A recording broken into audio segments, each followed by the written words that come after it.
The morning sun filtered through the tall windows of Kensington Palace, casting golden light across the marble floors. 8-year-old Princess Charlotte sat in the study room, her small hands gripping a pencil as she worked through her mathematics homework. Her tutor, Miss Harrison, sat nearby, occasionally glancing over to check her progress. Charlotte had always been different from what people expected.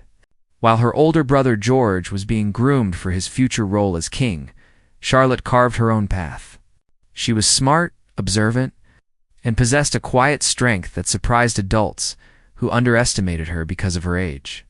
Outside the study room, palace life continued its usual rhythm. Staff members moved through corridors with purpose, carrying out their duties with practiced efficiency. Royal guards stood at their posts, protecting the family within.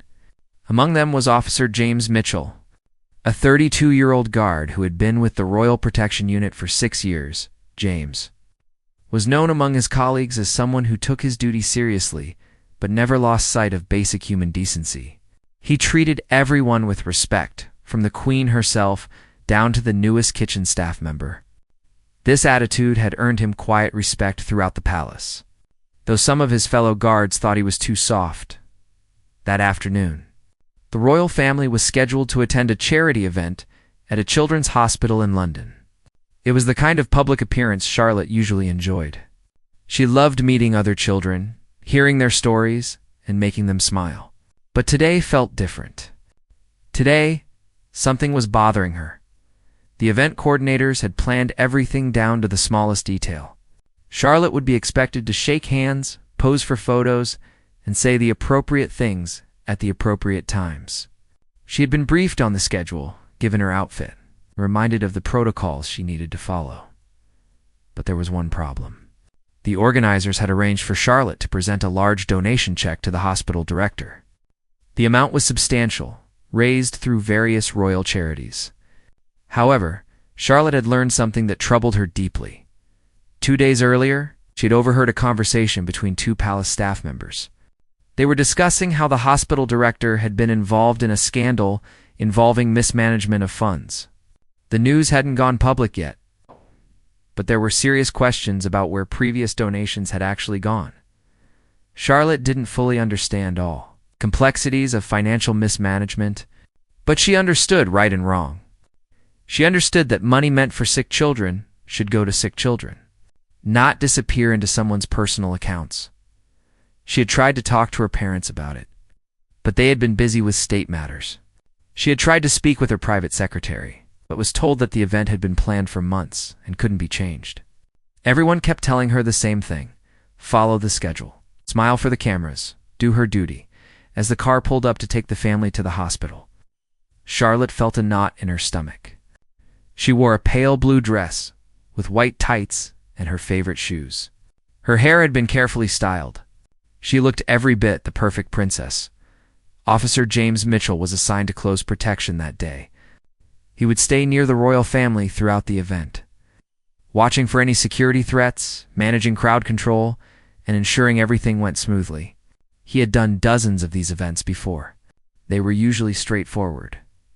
The hospital had been decorated for the royal visit. Balloons lined the entrance. A red carpet had been rolled out, and dozens of people waited to catch a glimpse of the royal family. Cameras were positioned everywhere, ready to capture every moment. Inside the hospital, Charlotte followed her family through the corridors. They visited several children's wards, and her face lit up as she talked with young patients. She gave one little girl a stuffed toy she had brought from home. She listened patiently as a 6-year-old boy told her about his surgery. In these moments, she forgot about her worries and simply connected with other children who needed joy in their lives. But as they moved toward the main hall, where the presentation ceremony would take place, Charlotte's anxiety returned. She could see the hospital director waiting near the podium, a wide smile on his face, ready to accept the donation check and pose for photos. I would make him look generous and trustworthy. Charlotte stopped walking. Her family continued a few steps before noticing she wasn't with them. Her mother turned back, a questioning look on her face. "Charlotte, darling, come along," she said gently. Charlotte shook her head slightly. "I need to speak with you. It's important. We can talk after the presentation. There are many people waiting." "No, Mother. I need to talk now. Please. There was something in Charlotte's voice, a firmness that made her mother pause. But the schedule was tight, cameras were rolling, and dozens of officials were watching. This wasn't the time or place for a conversation. Charlotte, we've discussed this. You have a responsibility today. Please don't make this difficult. Charlotte felt tears prick at her eyes, but she blinked them back. She wasn't trying to be difficult. She was trying to do what was right. Why didn't anyone understand that? Officer James Mitchell had been watching this exchange from a few feet away. He couldn't hear the specific words, but he could see Charlotte's body language. He had been around children enough to recognize genuine distress versus a simple tantrum. This little girl wasn't being spoiled or demanding. She was troubled by something real. The event coordinator approached, speaking in hushed but urgent tones. Your Royal Highness, we really must proceed. The cameras are ready, and we're already running behind schedule. Charlotte's mother gently took her hand, trying to lead her toward the podium. Charlotte pulled back slightly, not aggressively, but firmly. I can't do this. Please listen to me, Charlotte. Enough. We'll discuss this later, but right now you need to fulfill your duty. The word duty had always carried weight in Charlotte's life. She understood that being royal came with responsibilities. She understood that sometimes she had to do things she didn't want to do. But didn't duty also mean doing what was right? Didn't it mean standing up for people who couldn't stand up for themselves? What if the donation doesn't go to the children? Charlotte said, her voice quiet but steady. What if it goes somewhere else? Her mother's expression shifted from frustration to confusion. What are you talking about? Before Charlotte could answer, the event coordinator intervened again, more forcefully this time. Your Royal Highness, I must insist we move forward. There are protocols, and we have a schedule to maintain. James Mitchell stepped closer. It wasn't his place to interfere in family matters, but something about this situation bothered him. He had trained to protect the royals from physical threats, but what about protecting them from being forced into situations that were wrong? Perhaps we could delay the presentation for a few minutes, James suggested quietly to the event coordinator. Give the princess a moment. The coordinator shot him an irritated look. This isn't a security matter, Officer Mitchell. Please stay in your designated position. Charlotte looked up and saw James standing there. Their eyes met for a brief second, and something passed between them. A silent understanding. He saw her. Really saw her. Not as a princess who needed to follow protocols, but as a child who was trying to do something important. The hospital director approached, his smile faltering slightly as he sensed something was wrong. Is everything all right? We're all ready for the presentation whenever the princess is prepared. Charlotte looked at this man, trying to see past his friendly facade.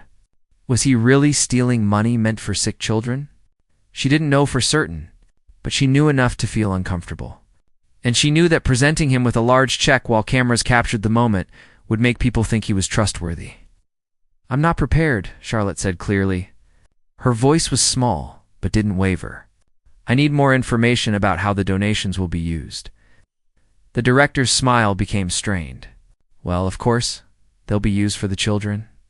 That's what donations are for. Can you show me specific programs? Can you explain exactly where the money goes?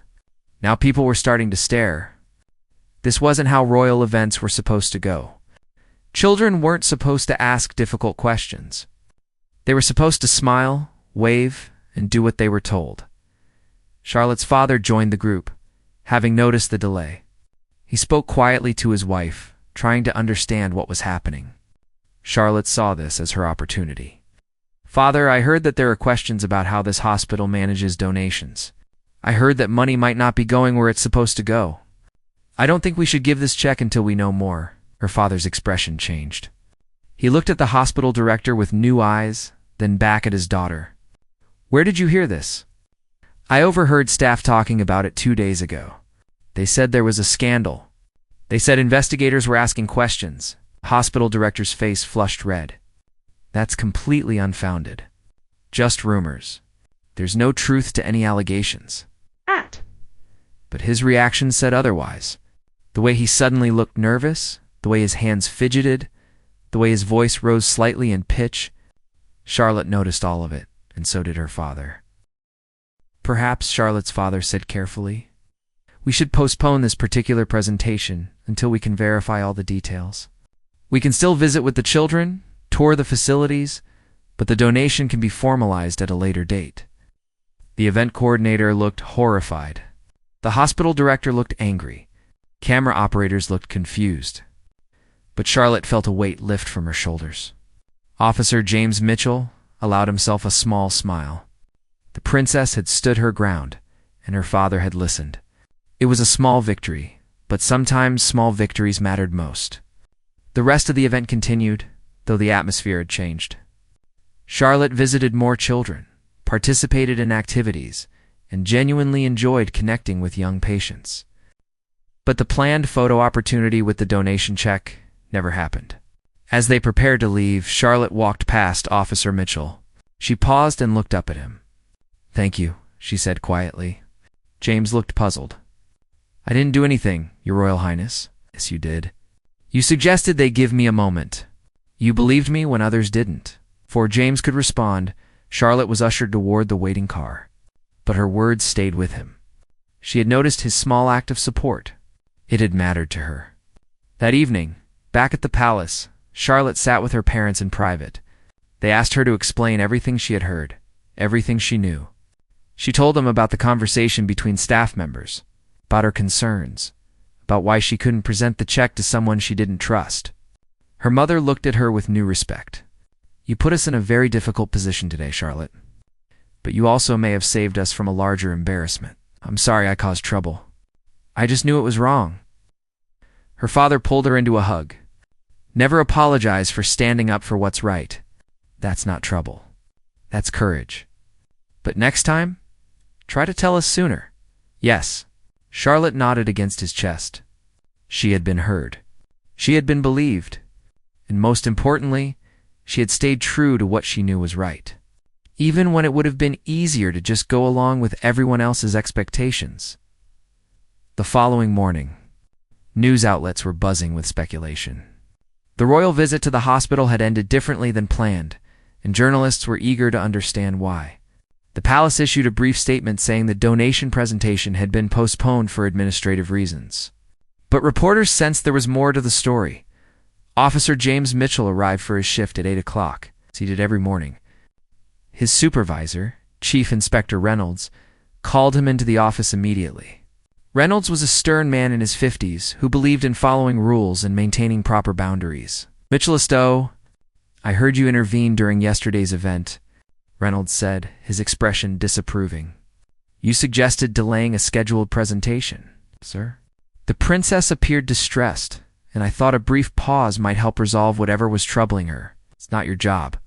Your job is security, not event management. You're a royal protection officer, not a family counselor. James kept his expression neutral. I understand, sir. But ensuring the princess felt safe and comfortable seemed relevant to my role. Reynolds leaned back in his chair. The thing is, Mitchell, your little intervention caused quite a stir.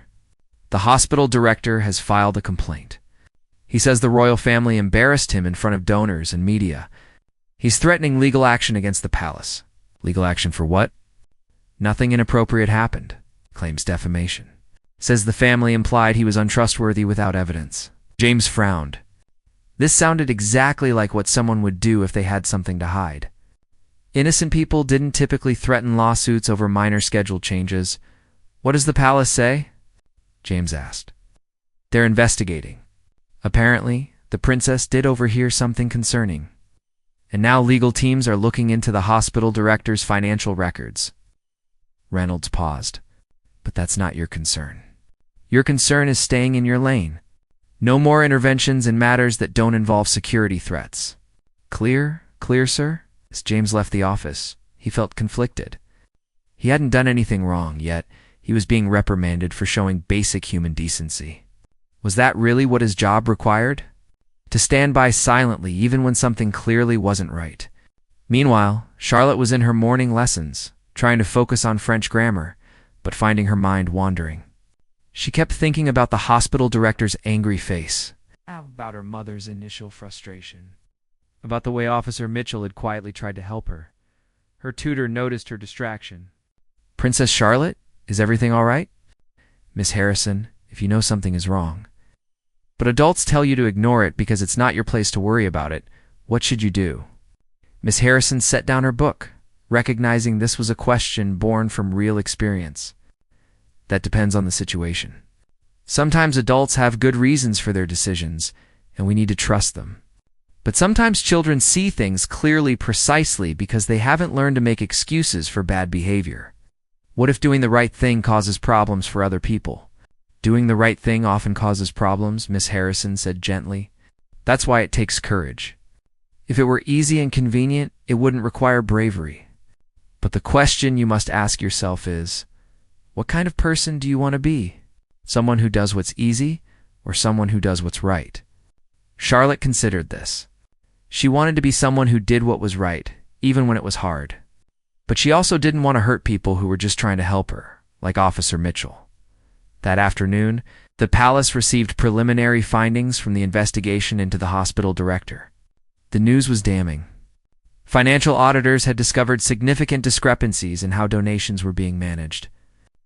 Hundreds of thousands of pounds appeared to have been diverted from children's programs into shell companies linked to the director. Charlotte's father called her into his study. She entered nervously, unsure if she was in trouble or being vindicated. "Charlotte, sit down, please," he said, his tone serious but not angry. "I want you to know that your concerns about the hospital director were correct. There's evidence of financial mismanagement and possible fraud. The police are now involved." Charlotte felt relief wash over her. So the money wasn't going to help children? Not all of it, no. Much of it was being stolen. If we had presented that donation check yesterday, it likely would have disappeared like the rest. He looked at his daughter with a mixture of pride and concern. "You prevented us from being associated with a criminal enterprise. You trusted your instincts when everyone else told you to follow the schedule? Are you angry that I caused problems?" "No, sweetheart. I'm proud of you, but I'm also worried. You're 8 years old. You shouldn't have to carry the weight of these kinds of decisions. Adults should be protecting you, not putting you in positions where you feel you must protect others." Charlotte thought about this. But isn't that what being royal means? Using our position to help people? Her father smiled sadly. "Yes, but there's a balance. You deserve to be a child, to play and learn and make mistakes without the world watching. But you also have a strong moral compass, and I don't want to discourage that. What about Officer Mitchell? Is he in trouble because he helped me?" "Why do you ask that?" "Because everyone was telling me to hurry up and do the presentation, but he suggested giving me a moment. He was the only one who seemed to think my feelings mattered more than the schedule." Her father made a note of this. "I'll look into it. People who stand up for what's right should be recognized, not punished." Later that week, Officer James Mitchell was surprised to receive a summons to meet with Princess Charlotte's father. Such meetings were unusual for regular protection officers. He arrived at the appointed time, properly uniformed, unsure what to expect. "Officer Mitchell, thank you for coming," the prince said, gesturing for him to sit. "I wanted to speak with you about the hospital event last week." James felt his stomach tighten. Was this about the complaint? Was he being removed from the detail? "I understand you suggested pausing the presentation to allow my daughter a moment to compose herself." "Yes, sir. She appeared distressed, and I thought a brief delay might help. I also understand your supervisor reprimanded you for this intervention." James hesitated. He didn't want to seem like he was complaining or causing drama. "Chief Inspector Reynolds felt I overstepped my role. He may be right. My job is security, not event management. Your job is to protect my family. Sometimes that means protecting them from physical threats. Sometimes it means protecting them from being forced into situations that compromise their values or put them in uncomfortable positions." The prince leaned forward. "My daughter said you were the only person who seemed to believe her concerns mattered. That her discomfort was worth addressing." She's a child, sir. Children's feelings matter." "Exactly. Unfortunately, not everyone sees it that way. In the palace system, schedules and protocols often take priority over individual needs. You saw past that. You recognized a child in distress and tried to help, even though it wasn't strictly within your job description. Oh. James wasn't sure how to respond. Was he being praised, or was this leading to criticism? I want you to know that your actions were appropriate and appreciated. My daughter's instincts about the hospital director were correct. There was fraud occurring, and she prevented us from being associated with it. If you hadn't suggested that, pause. If everyone had simply pushed her through the presentation despite her objections, we would now be facing a major scandal. I'm glad the princess was heard, sir. She was very brave. She was. And part of the reason she found the courage to stand firm was because someone in that crowd of demanding adults actually seemed to be on her side. That was you. James felt a warmth in his chest. He hadn't thought his small action mattered much, but apparently it had. I'm requesting that you be assigned as primary protection officer for Princess Charlotte during public events. The prince continued, You've demonstrated judgment that goes beyond standard security protocols. You see the people you're protecting as humans, not just assignments. That's valuable, especially for a child who's growing up in a very public, very demanding environment. I would be honored, sir. There's one condition. I need you to promise that if you see my daughter being pushed into situations that trouble her, you'll speak up. I can't always be present at every event. I need someone there who will put her well-being ahead of schedules and appearances. This was an unusual request. Royal protection officers were trained to be invisible, to facilitate events smoothly, not to intervene in decisions about how those events were conducted. Sir, that could put me in conflict with event coordinators, their staff members, possibly even family members who might have different priorities. No, that's why I'm authorizing it explicitly. You'll have support from me. Obviously use judgment. Don't interfere with everything. But if you see something that genuinely concerns you, something that affects her safety or well-being in any way, you have permission to speak up. James nodded slowly. This was a significant responsibility. I understand, sir. I'll do my best to serve the princess well. Over the following months, James found himself in new situations. He accompanied Charlotte to various events, always watching not just for security threats, but for signs that she was uncomfortable or being pressured inappropriately. At a fashion show where Charlotte was supposed to model children's formal wear, James noticed her growing increasingly anxious backstage. The coordinators kept adjusting her outfit, fixing her hair, telling her to smile bigger, stand straighter, turn this way and that way. She was being treated like a doll, not a person. James approached quietly. Your Royal Highness, would you like some water? Perhaps a short break? Charlotte looked at him gratefully. Yes, please, the coordinators protested. We're on a tight schedule. She needs to be ready in 5 minutes. Then we'll make it a quick break, James said firmly. Just a few minutes. He escorted Charlotte to a quiet corner, away from the chaos. Are you all right? I don't like this, she admitted. They keep touching me and telling me to do things, and no one asked if I wanted to be here. Do you want to be here? Charlotte shook her head. I thought it would be fun modeling pretty dresses, but this doesn't feel fun. It feels like work, like I'm just a thing they're using to sell clothes. James pulled out his phone and sent a quick message to Charlotte's private secretary, explaining the situation. Within minutes, a decision was made. Charlotte would do one quick appearance for the photographers, then leave. The extended modeling session was canceled. The event coordinators were furious.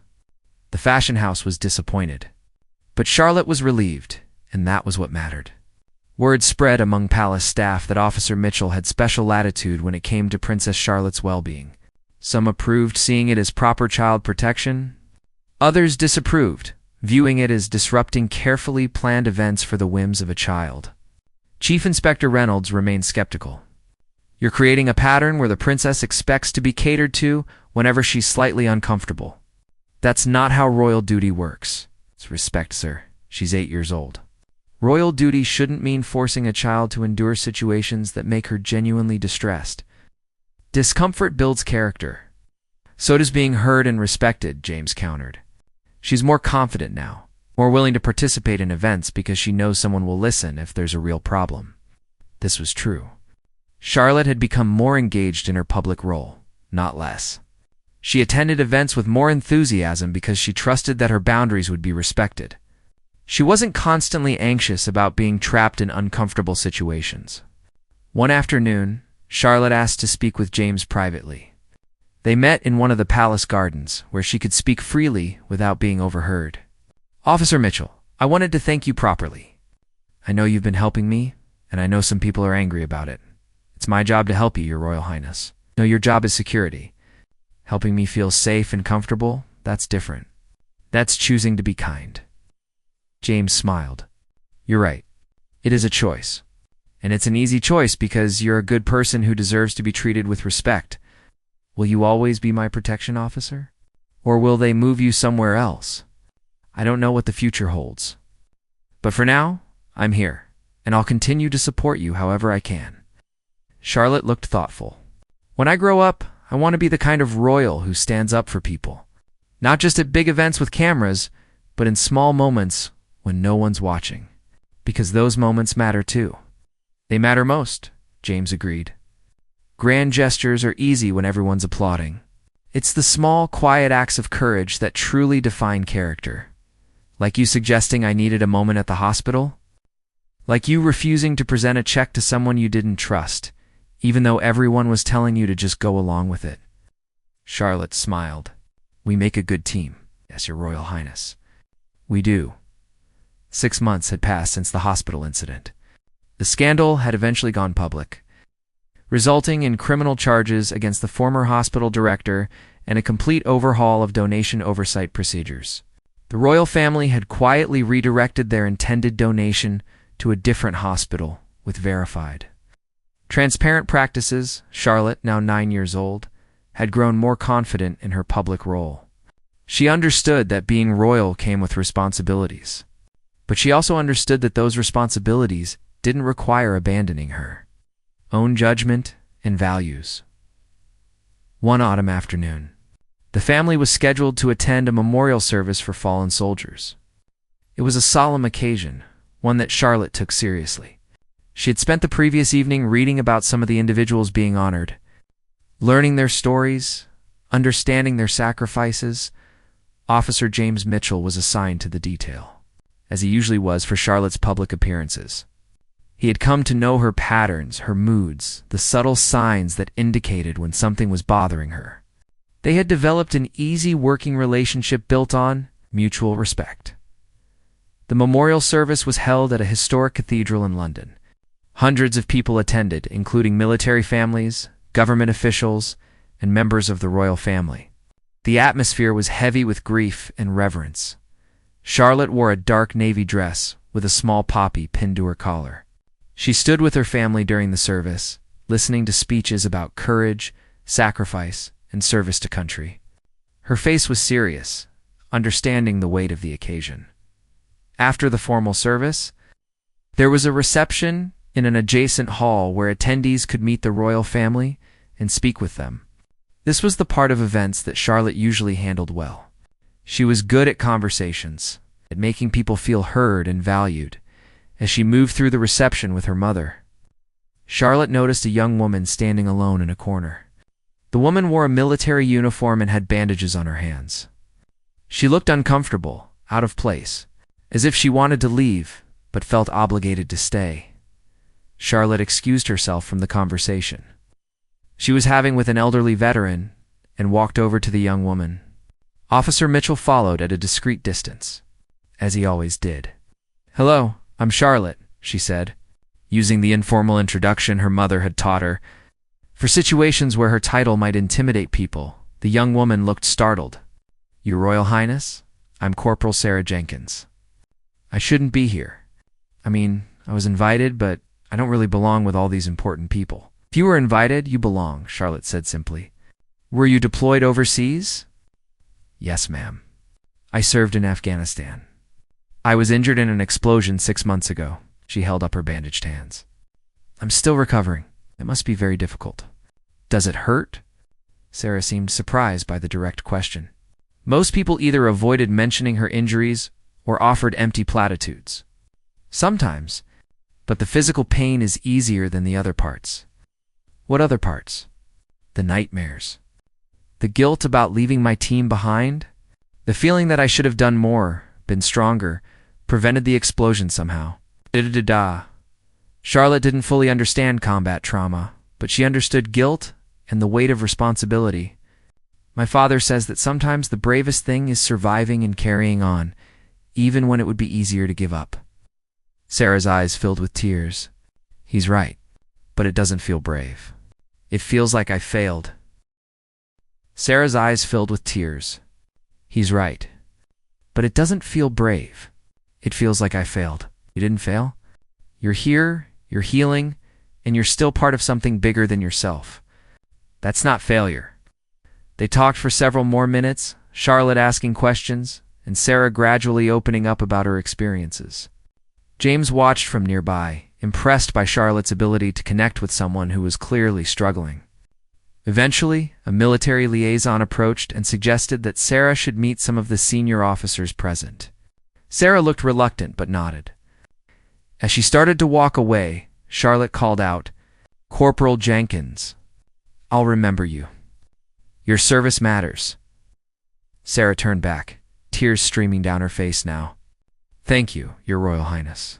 You have no idea how much I needed to hear that." After Sarah left, Charlotte stood quietly for a moment, processing the conversation. James approached gently. "That was kind of you." She seemed sad, like she thought no one cared about her story. Ow. Many veterans feel that way. They sacrifice so much and then civilian life continues without acknowledging what they've been through. Charlotte looked thoughtful. We should do more for them. Not just memorial services once a year, but real support. Programs that help them when they come home. That's a good idea. Perhaps you could suggest it to your parents. Before Charlotte could respond, a commotion erupted near the front of the hall. Raised voices, the sound of furniture scraping against floor. James immediately went on alert, moving closer to Charlotte protectively. They could see a man in a disheveled military uniform arguing loudly with security personnel. "I have every right to be here. My son died serving this country. You can't throw me out." Security was trying to escort him out quietly, but he was resisting. "I came here to be recognized, to have someone acknowledge what my family sacrificed. And instead I'm treated like a criminal." Charlotte watched the scene unfold. Something about it felt wrong. The man was clearly distressed, clearly in pain, but security was treating him like a threat rather than a grieving father. "Wait," Charlotte said, moving toward the commotion. James instinctively reached out to stop her, but she looked at him with determination. "Please, Officer Mitchell." Something's not right. Against his better judgment, James allowed her to approach, staying close enough to intervene if necessary. Charlotte walked up to where security personnel were restraining the man. "Excuse me," she said in her clear young voice. "What's happening?" One of the security officers looked flustered. "Your Royal Highness, please step back. This man is being disruptive and needs to be removed." Charlotte looked at the man. He was probably in his 50s, with gray hair and tired eyes. His uniform was worn but clean, suggesting it had been carefully maintained. On his chest were several medals. "Why is he being removed?" Charlotte asked. "He doesn't have proper credentials to be in this section of the reception. This area is restricted to military personnel and invited guests." "But he said his son died in service. Doesn't that make him an invited guest?" The security officer looked uncomfortable. "There are protocols, Your Royal Highness. We can't just allow anyone who claims a military connection to approach the royal family." Charlotte turned to the man. "What's your name, sir?" "Thomas Winters, Your Royal Highness. My son, Lieutenant David Winters, was killed in Iraq 3 years ago. I came to this memorial because I thought maybe someone would remember him, would say his name, would acknowledge that he existed and that his death meant something." "It does mean something," Charlotte said firmly. "Your son's service and sacrifice mean something." "I'm sorry no one said his name today." Thomas's face crumpled. "They have hundreds of names on that memorial wall, but none of the speakers mentioned him. I just wanted to hear someone say David Winters out loud, to know he wasn't forgotten." Charlotte looked at the security officers, then at Officer Mitchell. "This man should be here. He lost his son. That's more important than credentials or protocols." One of the senior security personnel, A man named Director Carson stepped forward. "Your Royal Highness, with all due respect, we have procedures for a reason. This area is restricted for security purposes. We can't make exceptions." "Why not?" Charlotte challenged. "You made exceptions for politicians and donors who have no military connection. Why can't you make an exception for a Gold Star father?" Director Carson's jaw tightened. He wasn't accustomed to being challenged, especially not by a 9-year-old. The politicians and donors have been vetted and cleared through proper channels. Then vet him now. Look at his identification. Verify his son's service record. But don't remove him just because he's upset. He has the right to be upset. His son died for this country. James watched this confrontation with a mixture of concern and admiration. Charlotte was absolutely right. But she was also challenging the authority of security personnel who wouldn't appreciate being corrected by a child, royal or not. Director Carson looked around, aware that people were watching. Several military families had gathered, listening to the exchange. The optics of forcibly removing a Gold Star father while a princess defended him were terrible. "Fine," Carson said curtly. "We'll verify his credentials. If everything checks out, he can stay," Charlotte said. The word hung in the air. Everyone stared at her. "I'm sorry, Your Royal Highness." "No. He shouldn't have to be allowed to stay. He's a Gold Star, Father. He belongs here more than most of the people in this room. You should apologize to him for treating him this way." The silence was absolute. A 9-year-old princess was demanding that a senior security director apologize to a civilian. It was unprecedented. Director Carson's face flushed red. "Your Royal Highness, I don't think you understand the complexities of security management. I understand that you hurt this man. I understand that you made him feel unwelcome at an event honoring his son's sacrifice. That's wrong, and it deserves an apology." James decided it was time to intervene, not to contradict Charlotte, but to provide her with support. He stepped forward and spoke quietly to Director Carson. "Sir, the princess has a point. This situation could have been handled with more sensitivity. Perhaps a brief apology would be appropriate." Carson looked at James with barely concealed anger. Another protection officer overstepping his bounds, but he was trapped. The entire room was watching. If he refused to apologize, he would look heartless. If he apologized, he would look weak. He chose the lesser evil. "Mr. Winters, I apologize if our security procedures cause you distress. That wasn't our intention. It was a grudging, insincere apology, but it was an apology nonetheless." Thomas Winters nodded slowly, accepting it. Charlotte wasn't satisfied. "Mr. Winters, would you like to meet my mother?" "I'd like her to hear about your son." Thomas looked overwhelmed. "I couldn't impose. It's not an imposition. My mother would want to know about Lieutenant David Winters." "Come with me, please." Charlotte took Thomas's hand and led him across the hall to where her mother was speaking with military officials. James followed closely, still concerned about how this would be received. "Mother, this is Mr. Thomas Winters. His son, Lieutenant David Winters, was killed in Iraq. I thought you should meet him." Charlotte's mother looked surprised but quickly adjusted. She had raised her daughter to have compassion, and she wasn't about to undermine that now. "Mr. Winters, thank you for your son's service. I'm deeply sorry for your loss." Thomas was crying openly now. "Thank you, Your Royal Highness. Thank you for saying his name. That's all I wanted, just to hear someone acknowledge he existed." They spoke for several minutes, Charlotte's mother asking about David, listening to Thomas share memories and stories. Other military families approached, forming a circle around them. They shared their own stories, their own losses, creating a moment of genuine connection amid the formal reception. Charlotte stood nearby, watching. This was what memorial services should be about. Not speeches and protocols, but human connection. Acknowledging pain, honoring sacrifice, and making sure no one felt forgotten. Later, as they prepared to leave, Director Carson approached Charlotte. His expression was cold. "Your Royal Highness, your intervention today created a security risk and undermined my authority in front of my team." Charlotte looked at him steadily. "Your treatment of Mr. Winters was cruel. I couldn't let it continue. It's not your decision to make. Security protocols exist for good reasons, and humanity exists for better reasons," Charlotte replied. If your protocols require you to hurt grieving people, then your protocols are wrong. Carson turned to James. Officer Mitchell, I'm filing a formal complaint. You should have prevented the princess from interfering in a security situation. She was never in danger, James replied calmly. Mr. Winters posed no threat. The princess recognized that and acted accordingly. She's a child. She doesn't have the training or experience to assess threat levels. She has something more important than training. She has empathy and moral clarity. Carson stormed off, furious. James knew there would be consequences, but he didn't regret his support of Charlotte's actions. Carson stormed off, furious. James knew there would be consequences, but he didn't regret his support of Charlotte's actions. Charlotte's father found them a few minutes later. He had heard about the incident and wanted to understand what happened. Charlotte explained everything, her voice steady and clear. Her father listened carefully, then looked at James.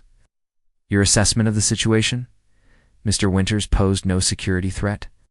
He was grieving and frustrated by bureaucratic barriers. The princess's intervention diffused the situation and prevented a potential public relations problem. Her actions were appropriate and compassionate. I see. He turned back to Charlotte. You put yourself in a difficult position today. Yeah. Challenged security personnel, insisted on bringing an unvetted guest to meet your mother, and generally created what some would call a disruption. Charlotte's eyes filled with tears. Was her father angry? Had she done something wrong? But then he smiled. I'm proud of you. You saw someone in pain, you recognized an injustice, and you stood up for what was right. That's exactly what I hope you'll always do. Charlotte threw her arms around him, relief washing over her. I thought you'd be angry. Never for doing what's right. Though perhaps next time, try to give Officer Mitchell a bit more warning before you march into confrontational situations. His job is hard enough without surprises. They all laughed, the tension breaking. James felt gratitude toward Charlotte's father for understanding and supporting what had happened. Even though it had created complications, the formal complaints against Officer James Mitchell came swiftly. Director Carson wasn't content with just one complaint. He filed reports with the Royal Protection Command, the Palace Security Oversight Board, and even attempted to escalate the matter to the Metropolitan Police Service. The accusations were serious. Failing to maintain proper security protocols, allowing a protected person to engage with a potentially dangerous individual, undermining the authority of senior security personnel, encouraging inappropriate behavior from a minor royal. James sat in the review hearing room, his uniform pressed and perfect. His expression calm despite the anxiety churning in his stomach. His career was on the line. Everything he had worked for over 6 years could disappear because he had chosen to support a child's act of compassion. The review board consisted of 5 senior officials. Chief Inspector Reynolds was among them, and James knew he wouldn't find an ally there. Reynolds had always believed James was too soft, was too willing to bend rules for emotional reasons. Director Carson presented his case first.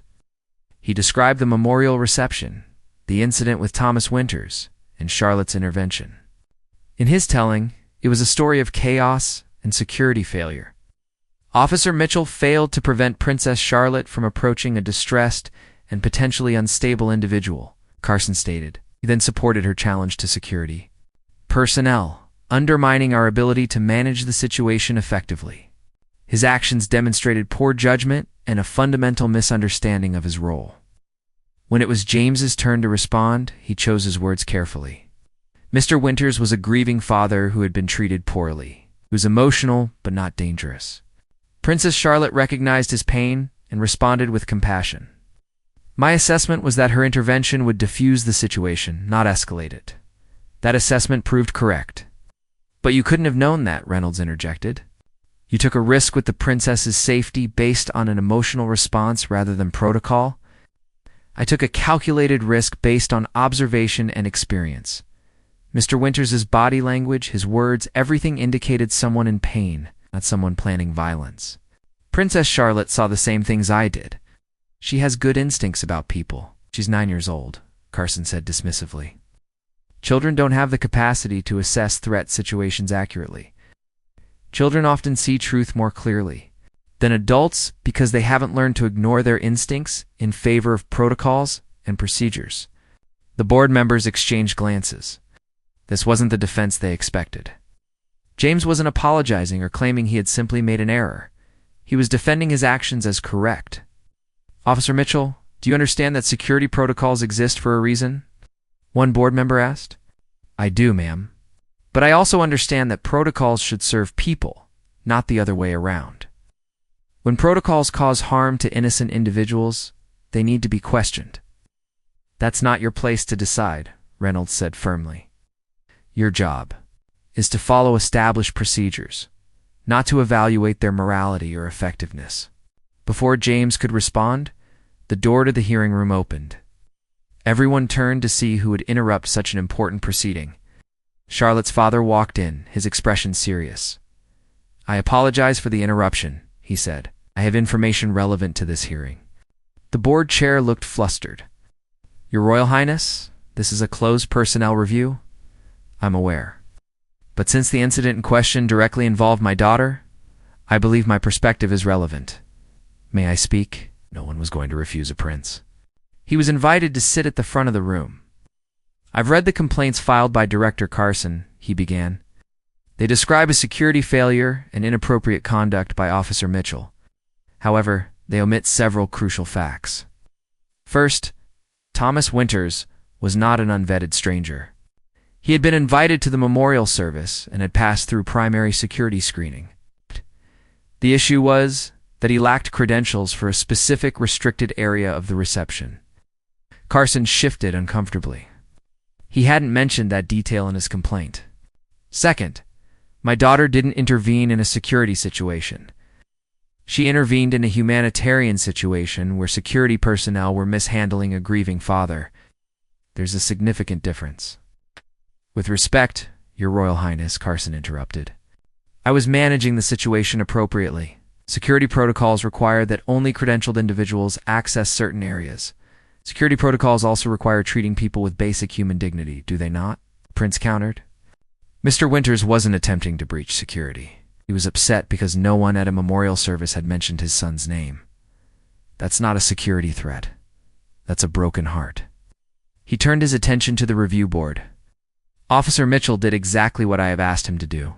I specifically requested that he prioritize my daughter's well-being in judgment. When she recognized an injustice and chose to address it, he supported her. That's not a failure of duty. That's an exemplary execution of duty." "But the protocols," Reynolds began. "Protocols matter," the prince agreed. "But they're not sacred texts. They're tools designed to keep people safe. When protocols are used to hurt innocent people, as they were in this case, someone needs to have the courage to say this is wrong. My daughter had that courage. Officer Mitchell supported her. I support both of them." The room was silent. This wasn't just a character reference. This was a royal directive. The board chair cleared his throat. "Your Royal Highness, we appreciate your perspective. However, we must also consider the broader implications. If protection officers begin making individual judgments about when to follow protocols and when to disregard them, it could create significant security vulnerabilities.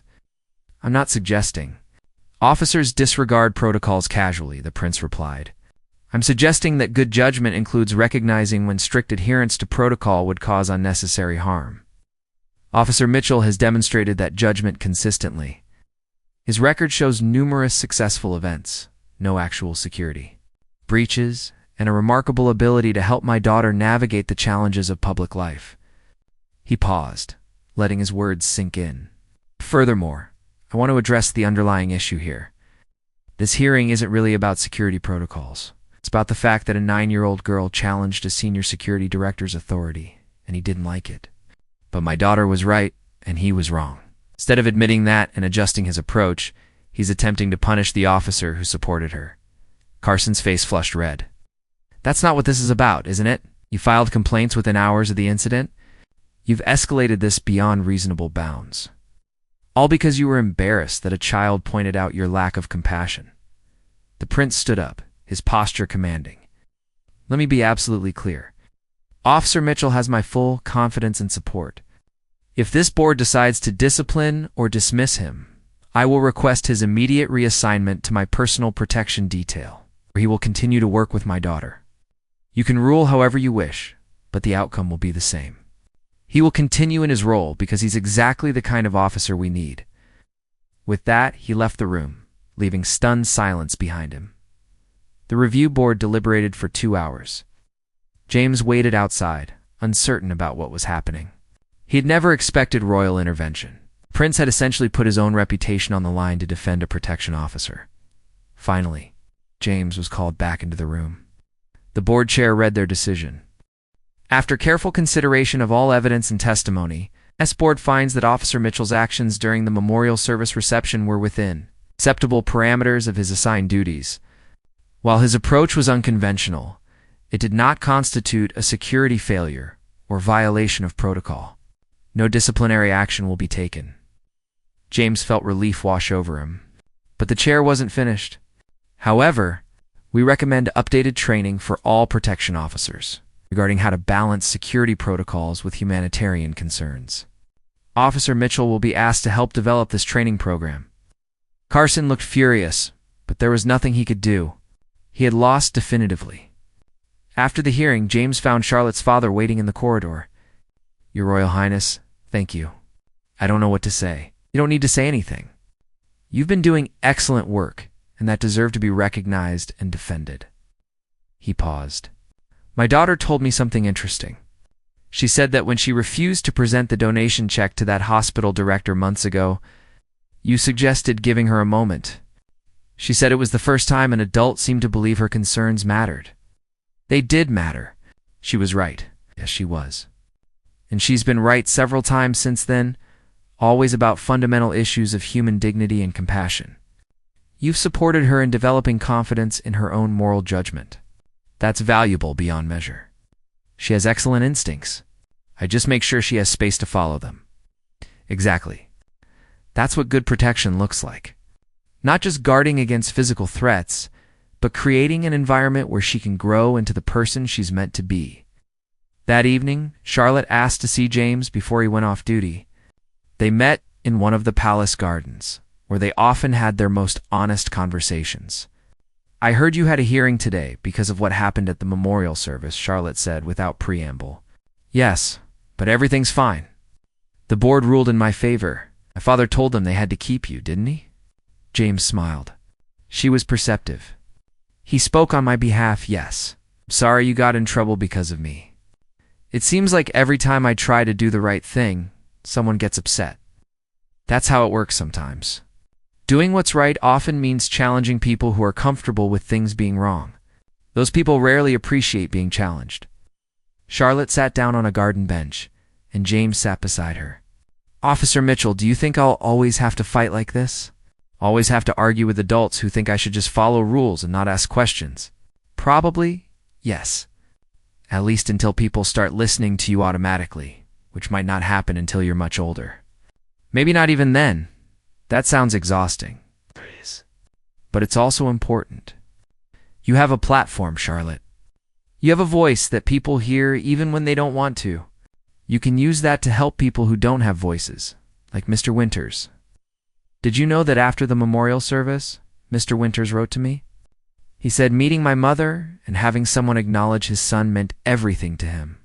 He said he'd been so close to giving up, to not seeing the point anymore. But knowing that someone cared gave him a reason to keep going. James felt his throat tighten. See, that's why it matters. You didn't just stand up for what's right in that moment. You changed someone's life. But what about all the other people who need help? I can't help everyone. I'm just one person, and I'm only 9 years old. You help who you can, when you can. You set an example that others can follow, and you grow into someone who has even more capacity to make change. You're not just one person, Charlotte. You're a princess who will one day have significant influence. The choices you make now, the values you develop, will shape how you use that influence later. What if I make wrong choices? What if I stand up for something I think is right, but I'm actually wrong? Then you learn, apologize, and do better next time. But I've watched you for months now, and your moral compass is remarkably accurate. You consistently choose compassion over convenience, people over protocols, and truth over appearances. Those instincts will serve you well. Charlotte was quiet for a moment, thinking, will you always be my protection officer? Or will they eventually move you somewhere else? I don't know. Assignments change. But wherever I am, whatever I'm doing, I'll always remember these conversations.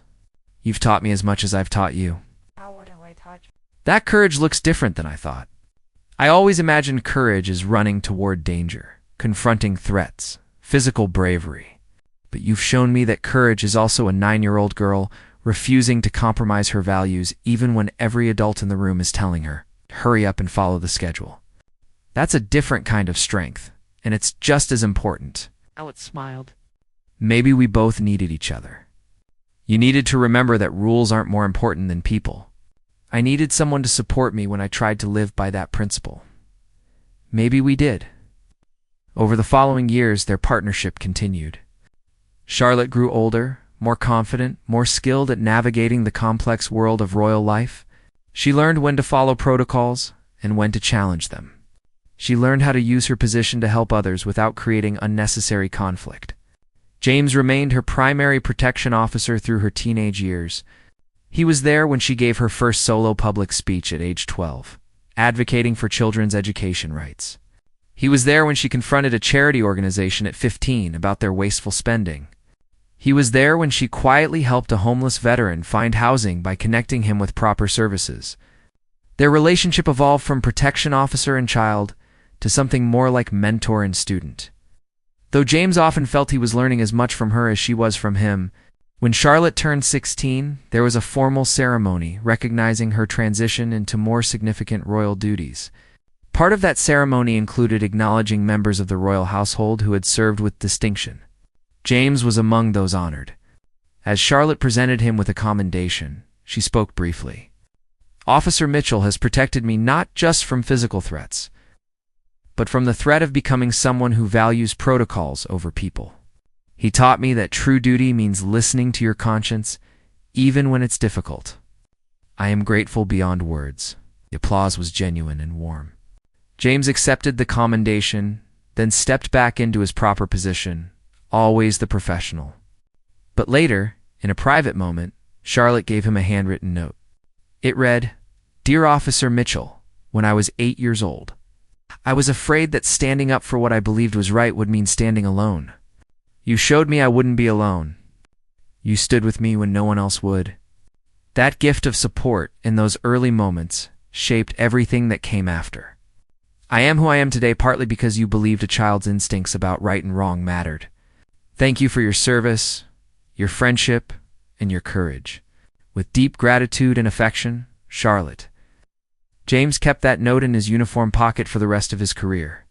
On difficult days, when protocols conflicted with humanity, when doing the right thing would mean professional risk, he would touch that pocket and remember. Remember a 9-year-old girl who refused to present a donation check to someone she didn't trust? Remember a grieving father who just wanted his son's name spoken aloud? Remember that sometimes the most important thing a protection officer can do isn't prevent physical harm, but create space for moral courage to flourish.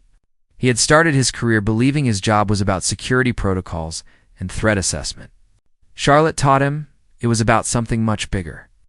It was about protecting not just bodies, but spirits, integrity, and the capacity to choose compassion over convenience. Years later, when James retired from royal protection duty, Charlotte attended his retirement ceremony.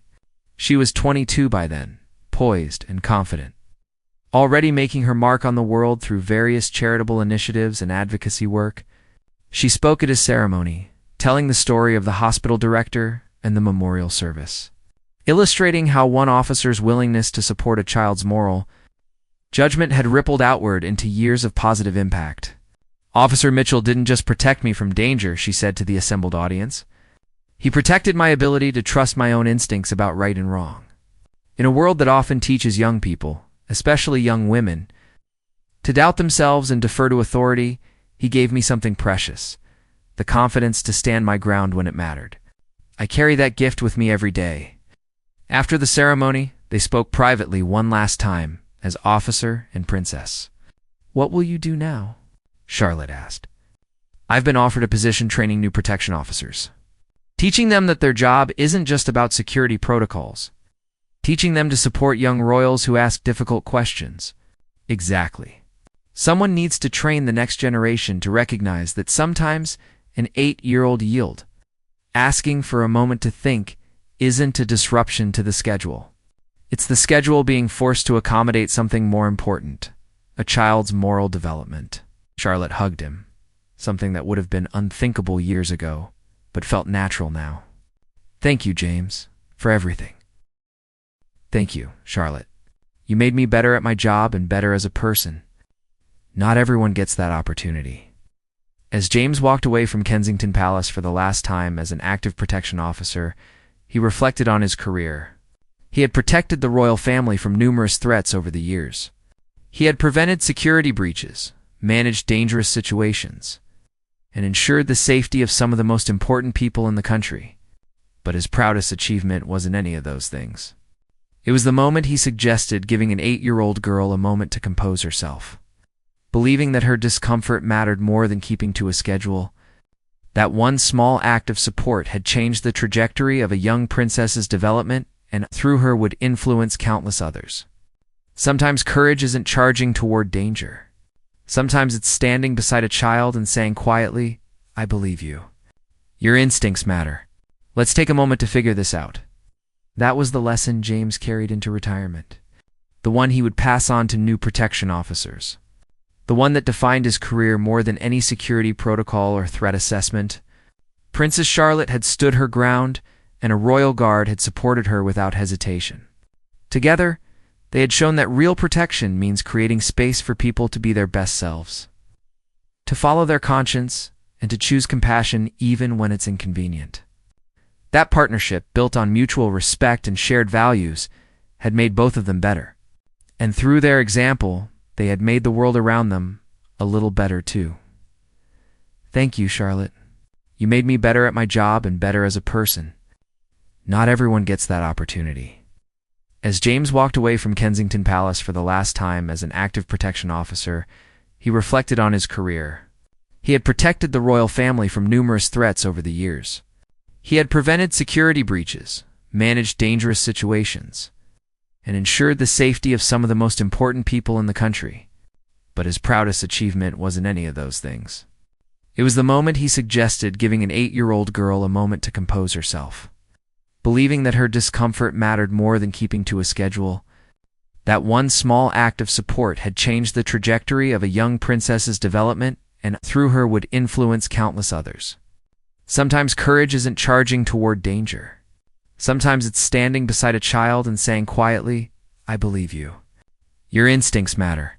Let's take a moment to figure this out." That was the lesson James carried into retirement, the one he would pass on to new protection officers, the one that defined his career more than any security protocol or threat assessment. Princess Charlotte had stood her ground, and a royal guard had supported her without hesitation. Together, they had shown that real protection means creating space for people to be their best selves, to follow their conscience, and to choose compassion even when it's inconvenient. That partnership, built on mutual respect and shared values, had made both of them better. And through their example, they had made the world around them a little better too.